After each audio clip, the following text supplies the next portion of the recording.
write this down. Not only we must take responsibility for what we want, you've got to make a radical change. See, 99.5 won't get it, as Wilson Pickett would say. It's got to be 100.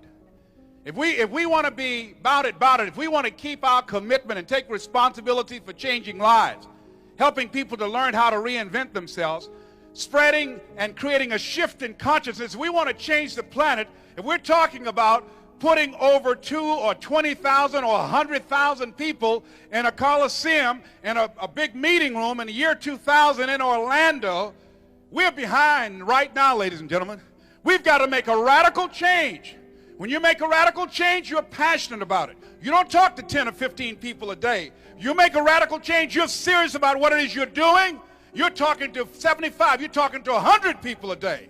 When you make a radical change in your life, I had a friend that I saw him and I knew that he was not the person that I once knew. He had a religious conversion. He'd made a radical change in his life. Did not necessarily agree with him philosophically, but this guy that I knew that used to walk around with his pants all hung down, shirt out, unemployed, on drugs, high day in and day out. When I saw him in a suit, selling newspapers on a corner for a quarter, I knew something had happened to him. He'd made a radical change in his life. He dropped that heroin. Something happened to him. The people that make a difference in their lives, the people that make a difference on the planet, the people that make major contributions, a lady whose child had been killed by a drunk driver. Many people have had children killed by drunk drivers, but there was a lady who said, no, my child is dead, no. With everything in me, I'm going to make sure no other mother will have to go through the pain that I'm suffering. I'm going to make sure for the rest of my life I will invest my time, my energy, my money, everything to take drunk drivers off the highway. Has she succeeded in doing it? No. But she's on the path. All across this country, drunk driving legislation and laws exist that did not exist until that lady, housewife, never been politically involved, said never again. Made that decision. People make some radical decisions about their lives. Radical decisions. And they don't care whatever it takes to get the job done. I remember when I was at the Chrome Detention Center when they were incarcerating Haitians coming to this country. And I remember a Haitian minister that I worked with. And when he came in, and even though I did not understand the language that he was speaking, and his commitment was to give them hope in the midst of this dismal situation. And I saw the eyes and the people that he talked to. Many of the inmates, when they came in there in shackles, their eyes were down.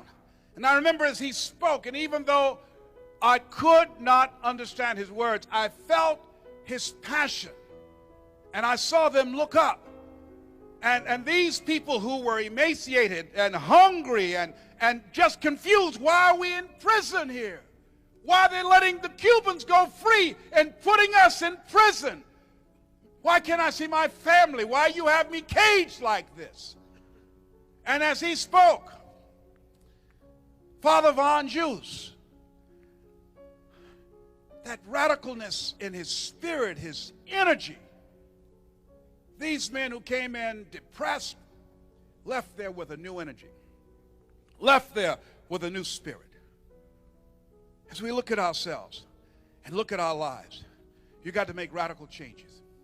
When I got the diagnosis April the 11th that I had prostate cancer and that I had 3 to 4 years to live if I didn't have the surgery. And after doing research, I decided not to. I had a 6.1 PSA, which 1 to 4 is normal. 6.1 means that you have prostate cancer, and it could be beyond the capsule. It could have metastasized to your lymph nodes and to your bones. And so I decided not to do the surgery. And I had radiation seed implants. And my PSA level went from 6.1 to 7.5. And when the guy looked at my PSA, I said, well, what is it? He said, oh, my God. I said, tell me what's happening. I can handle it. Tell me what's happening. What's my PSA level? Is it 0 like you told me it would be? No. It's 7.5. Well, what does that mean, man? That maybe it has metastasized to your lymph nodes or to your bones. We don't know. We need to give you another MRI. Wait a minute. All the pain I've gone through? You told me it would be 0. Let me tell you what I found out. If you got a problem that man can solve, you don't have a problem.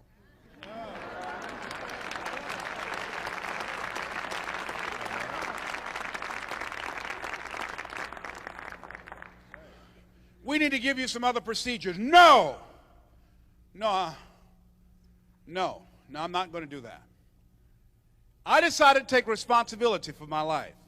I took a radical statement that said, if you want to change your life, if you want to live, Mr. Brown, you've got to make a radical change in your diet. I became a vegan. I eat only raw, organically grown vegetables.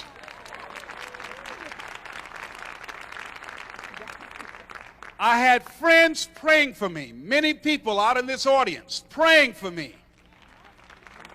And I thank you for your prayers. Through the radical vegetables, thank you very much. Through the radical vegetables. Come on with it. Through the radical change in my diet, through prayer, people praying for me at a scheduled time, on a daily basis, through exercise, my PSA now is 3. Hello, hello, hello.